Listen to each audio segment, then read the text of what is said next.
आमदारांचा शपथविधी आणि त्यानंतरचं विशेष अधिवेशन संपल्यानंतर महाराष्ट्रातील आमदार हे आजपासून आपल्या मतदारसंघात कामाला लागलेले आहे। सावनेर विधानसभा मतदारसंघातील भाजपचे आमदार आशिष देशमुख यांनी सकाळला 8 वाजता एक पहिली बैठक घेतली। आता ते मतदारसंघात निघाले देखील आहे। एकदम सकाळी तुम्ही कामाला लागलेले आहे। पहिला दिवस आहे, काय नियोजन आहे, काय दौरे आहे? नक्कीच बघा, भरघोस असा आशीर्वाद माझ्या सावनेर कळमेश्वरच्या जनतेने मला दिला आणि नक्कीच अपेक्षा त्यांच्या आहेत की चांगले कामं व्हावे, विकासापासून दूर असा मागच्या 25-30 वर्षापासून राहिलेला आमचा सावनेर कळमेश्वर मतदारसंघ आहे। आणि सर्वात प्रथम सर्व जनता जनार्दनाचं मनापासून आभार व्यक्त करत त्यांच्या माझ्याकडून असलेल्या अपेक्षा विकासाच्या दृष्टीने नक्कीच आशिष देशमुख पूर्ण केल्याशिवाय राहणार नाही। आणि येणाऱ्या काळामध्ये सावनेर कळमेश्वरची विधानसभा ही विदर्भातच नव्हे तर महाराष्ट्रामध्ये 1 नंबरची बनवण्यासाठी दिवस रात्र आम्ही एकत्र करू। नक्कीच अतिशय आमूलाग्र बदल विकासाच्या दृष्टीने प्रत्येक क्षेत्रामध्ये करण्याच्या संदर्भामध्ये अधिकाऱ्यांच्या सोबत आज आमची बैठकी आहे। जे प्रलंबित कामं आहे, जे नवीन त्यानिमित्ताने कामं आहे, ज्या शेतकऱ्यांच्या आणि विशेष करून तरुणींच्या बेरोजगारीचा प्रश्न आहे त्याला मार्गी लावण्यासाठी आम्ही सडतीचे प्रयत्न नक्कीच करू।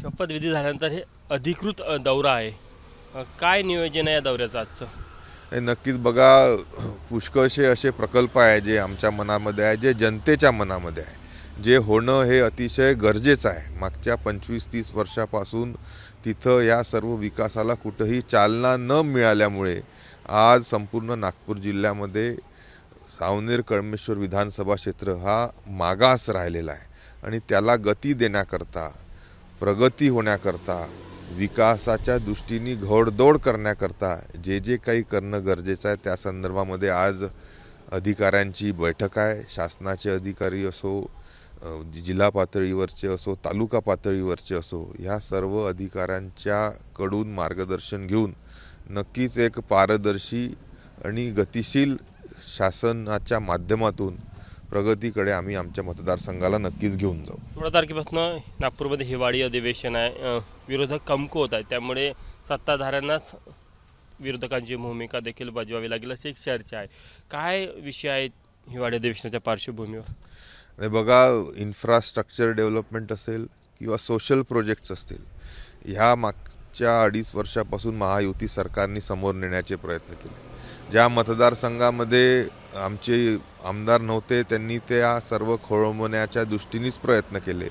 त्या सर्व प्रकल्पांना गती देण्याच्या आणि येणाऱ्या सरकारच्या माध्यमातून आणि विशेष करून नागपूर जिल्ह्याचे सन्माननीय देवेंद्रजी फडणवीस असल्यामुळे स्वाभाविकरित्या आमच्या मतदारसंघाला ह्या नागपूर जिल्ह्याच्या विकासाला एक नवीन आयाम देण्याच्या संदर्भामध्ये आम्ही सर्वजण मिळून काम करू। येणाऱ्या 16 तारखेपासून विदर्भाचं अधिवेशन, नागपूरचं अधिवेशन हे आमच्या या विदर्भाला काहीतरी नक्कीच देऊन जाईल। काहीतरी ठोस प्रकल्प नागपूरसाठी म्हणा, विदर्भासाठी घेण्यासाठी आम्ही सर्व आमदार एकत्रित येऊन नक्कीच काम करू। आपण बघू शकतो की आशिष देशमुख आहे, शपथविधी घेतल्यानंतर म्हणजे शपथविधी झाल्यानंतर त्यांचा हा अधिकृत दौरा आहे आणि आज पहिला दिवस आहे। म्हणजे काल अधिवेशन संपलं आणि सगळे आमदार हे मुंबईवरून आपापल्या मतदारसंघामध्ये पोहोचले आणि आज सकाळपासून बहुतांश आमदारांची जी मतदारसंघात जाण्याची जी घाई आहे ती सकाळला पाहायला मिळते आणि त्यामध्ये सावनेरचे आमदार आशिष देशमुख देखील आहे।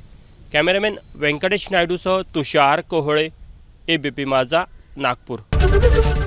ABP माझा, उघडा डोळे बघा नीट।